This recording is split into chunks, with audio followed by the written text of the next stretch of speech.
প্রিয় দর্শক, আপনি এখন যে সময়টাতে আছেন, মানে যে সময়টা আপনি এখন অনুমান করছেন, বর্তমান যে সময়টা আপনি আনন্দ উপভোগ করছেন অথবা ভিডিও দেখছেন, ঠিক এই সময়টার কিছুক্ষণ আগে অতীত যে ওয়াক্ত নামাজের গেল, আপনি কি সেই ওয়াক্তে জামাত সহকারে সামিল হয়েছিলেন?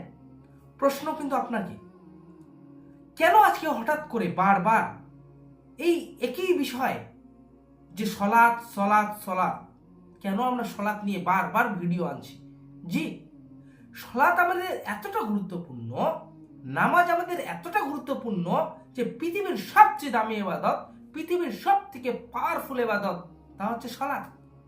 আপনাকে যে কোনো মূল্যে, যে কোনো হারে, যে কোনো অবস্থায়, যেই করে হোক আপনাকে সলাৎ আদায় করতেই হবে, করতেই হবে, আপনি করতে বাধ্য।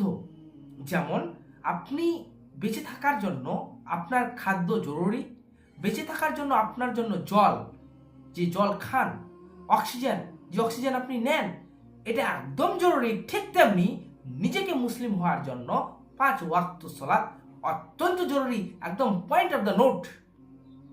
সুতরাং যদি নিজেকে মুসলিম দাবি করতে হয়, তাহলে সর্বপ্রথম তার মধ্যে 5 ওয়াক্ত সালাত লাগবে। আর সালাত আপনাকে যে কোনো মূল্যে আবাদ করতেই হবে, যে কোনো মূল্যে।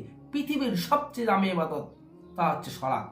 এখন ধরে নেন আপনি এমন একটা পর্যায়ে আছেন, যে এমন একটা জায়গায় আছেন যে জল পাচ্ছেন না।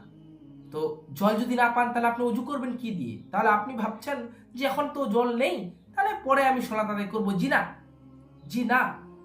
ওয়াক্তর টাইম হয়ে গেলে আপনাকে যদি জল না পান, আপনি তায়াম্মুম করেন। তায়াম্মুমের জন্য মাটি দরকার, মাটি না থাকলে আপনি অজু ছাড়া সালাত আদায় করেন। কত ভাবেন বিষয়টা কত বড় গুরুত্বপূর্ণ। অজু ছাড়াও আপনার সালাত আদায় করতে হবে, মানে করতে হবে। দিক চেনা যাচ্ছে না, পূর্ব দিক কোনটা, পশ্চিম দিক কোনটা চেনা যাচ্ছে না, আপনি দিক ছাড়া সালাত আদায় করেন। পরনে আপনি এমন কাপড় পরে আছেন যে কাপড়টা দুর্গন্ধ, বা যে কাপড়টাতে এমন কিছু লেগে আছে যে সালাত পরার জন্য উপযোগী নয়। কিন্তু ওই মুহূর্তে আপনি এই কাপড় বা পরনে কাপড়টা যে পরে আছেন, সেটা পাল্টানোর সময় নেই। ওয়াক্তর টাইম হয়ে গেছে, আপনি এমন জায়গায় ফেসে আছেন যে আপনি সেখানে পাল্টাতেও পারবেন না। আপনাকে ওই অবস্থায় সালাত আদায় করতে হবে, ওই অবস্থায়। এমনকি আপনার পরনে কাপড় নেই, আপনি খালি অবস্থায় আছেন, আপনার সমস্ত শরীর খালি অবস্থায় আছে, আপনাকে ওই অবস্থায় সালাত আদায় করতে হবে, আপনাকে ওই অবস্থায় সালাত আদায় করতে হবে। ভেবেছেন কত বড় বিষয়? একটা গাড়ি, যখন আপনি কোনো গাড়িতে যান, সালাতের টাইম হয়ে গেছে, আপনি এইভাবে দাঁড়িয়ে আছেন, 2 হাত উপরে করে দাঁড়িয়ে আছেন, চারদিকে লোক, সেখানে আপনি মানে সেজদা করার জায়গা পান না, কিন্তু সালাতের টাইম হয়ে গেছে। আপনি সেখানে উজু করারও সময় পাবেন না, আপনি সেখানে গাড়ি থামিয়ে যে একটু সালাত আদায় করবেন কোনো এক জায়গায়, সেটারও টাইম পাবেন না। কিন্তু সালাত তো পাওয়ারফুল, সালাত তো আপনাকে আদায় করতে হবে। সেখানে আপনি কি করবেন? সেখানে আপনাকে দাঁড়িয়ে দাঁড়িয়ে ইশারায় হোক, যেইভাবে হোক, আপনাকে সেই পদ্ধতি, সেই রকম ভাবেই সালাত আদায় করতে হবে। মানে কতটা বড় গুরুত্বপূর্ণ জিনিস আপনাকে আল্লাহর নবী হযরত মুহাম্মদ সাল্লাল্লাহু আলাইহি ওয়াসাল্লাম 1400 বছর আগে বার্তা দিয়ে গেছেন। আপনি কি করেছেন? আপনি শুধু এক কান দিয়ে শুনেছেন, এক কান দিয়ে বের করে দিয়েছেন। জুম্মার নামাজ আপনি বারবার পড়তে যাচ্ছেন, কিন্তু সেখানে কোনোদিন আপনি এতবার শুনেও কোনোদিন উপলব্ধি করলেন না যে সালাত কি জিনিস, মুসলিম হওয়ার জন্য কি জরুরি, সালাত কত বড় গুরুত্বপূর্ণ। নিজেকে মুসলিম দাবি করতে হলে সালাত পড়তেই হবে, আপনাকে যে কোনো মূল্যে করতে হবে, আপনাকে করতে হবে, আপনার বাড়ির যত সমস্ত পরিবার আছে সবাইকে করতে হবে। আপনি কি কোনোদিন আপনার আত্মীয় স্বজনকে বা আপনি আপনার কোনো বন্ধু বান্ধবকে সালাতের জন্য পরামর্শ দিয়েছেন? আপনি তো কোনো খেলা বা কোনো গেম বা দুনিয়াবি কোনো রাজনীতি বিষয় নিয়ে আলাপ আলোচনা করতে ব্যস্ত থাকেন, আপনি সালাত নিয়ে কোনোদিন আলাপ আলোচনা করলেন না। আপনি আপনার বন্ধু বান্ধবের সাথে, আপনি আপনার আত্মীয়তার সাথে একটু সালাত নিয়ে আলোচনা করেন, যে অমুক হাদিসটা এমন আছে, অমুক হাদিসটা এই আছে, কুরআনের এই আয়াতটাকে এই বলা হয়েছে।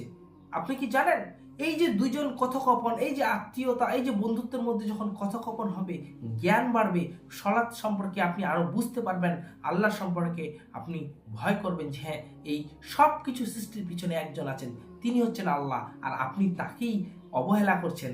দুঃখিত, আপনার মতন হতভাগা কেউ নেই, আপনার মতন মূর্খ কেউ নেই। প্রিয় দর্শক, যেটা বোঝাতে চাচ্ছিলাম, যে আমাদের নবী হযরত মুহাম্মদ সাল্লাল্লাহু আলাইহি সাল্লাম 1400 বছর আগে যে মেসেজগুলো দিয়ে গেছেন সেগুলো সঠিকভাবে পালন করার চেষ্টা করুন।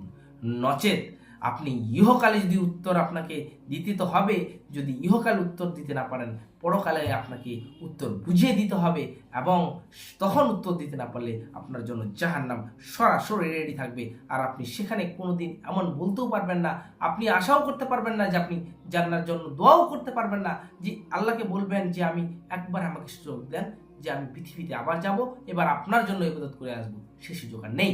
সুতরাং সময় থাকতে ফিরে আসুন, সময়টাকে মূল্যায়ন করতে শিখুন। আসসালামু আলাইকুম আ রহমতুল্লাহি আ বারাকাতুহু।